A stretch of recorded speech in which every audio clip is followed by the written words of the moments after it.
اللہ تعالیٰ نے ہم کو ایمان کی دولت سے نوازا ہے۔ اللہ تعالیٰ نے فرمایا یا ایھا الناس انا خلقناکم من ذکر و انثی، کہ اے لوگو ہم نے تم سب کو ایک ماں ایک باپ سے پیدا کیا، اور وجعلناکم شعوبا وقبائل لتعارفوا، ہم نے تم سب کو الگ الگ خاندانوں میں بنایا، الگ الگ خاندانوں میں بانٹا تاکہ تمہاری پہچان ہو۔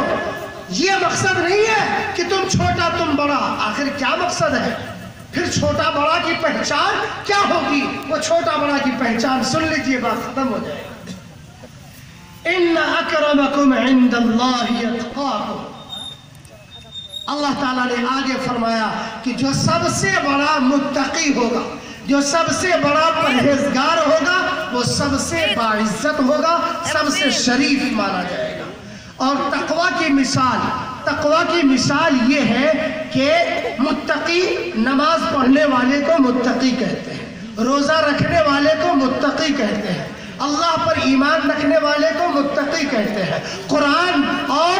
آسمانی کتابوں پر یقین رکھنے والے کو متقی کہتے ہیں، اور تمام انبیاء پر یقین رکھنے والے کو متقی کہتے ہیں، حلال کھانے والے کو متقی کہتے ہیں، حرام سے بچنے والے کو متقی کہتے ہیں، لوگوں کا حق ادا کرنے والے کو متقی کہتے ہیں، لوگوں کا حق